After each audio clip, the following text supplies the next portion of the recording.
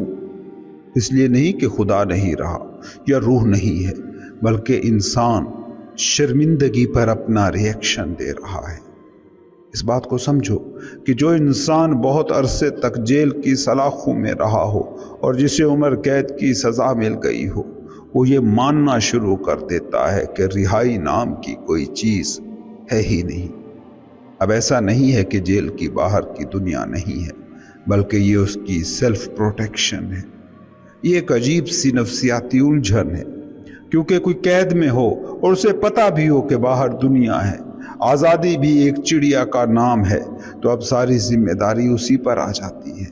اب تو وہ سوال پوچھے گا کہ اگر رہائی ہے تو میں قید کیوں ہوں؟